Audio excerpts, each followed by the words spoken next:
প্রচণ্ড রোদে এক পিপাসিত মানুষ সারাদিন পানি খুঁজেও কিছু পেল না।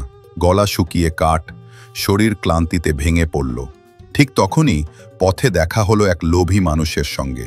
পিপাসিত মানুষ বলল, ভাই, কোথাও পানি আছে? আমি বাঁচব না। লোভী লোকটা ধূর্ত হাসি দিয়ে বলল, জানি, কিন্তু শর্ত আছে।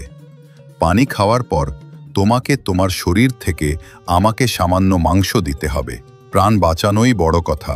তাই সে রাজি হলো। লোভী লোকটা তাকে নিয়ে গেল ঠান্ডা পানির ঝর্ণায়। পিপাসিত মানুষ পেট ভরে পানি খেল। তখনই লোভী লোকটা চিৎকার করল, এখন মাংস দাও। ঠিক তখনই পাশ দিয়ে যাচ্ছিলেন এক দরবেশ। তিনি বললেন, চুক্তি অনুযায়ী মাংস দিতে হবে, কিন্তু শর্তে কোথাও রক্ত বেরোনোর কথা ছিল না। এমন জায়গা থেকে দাও যাতে এক ফোঁটা রক্তও না ঝরে। লোভী মানুষ খুঁজেও এমন জায়গা পেল না। শেষে লজ্জায় মাথা নিচু করে বলল, আমি শর্ত ফিরিয়ে নিলাম। দরবেশ ধীরে বললেন, কারো অসহায় অবস্থার সুযোগ নেওয়া সবচেয়ে বড় অন্যায়।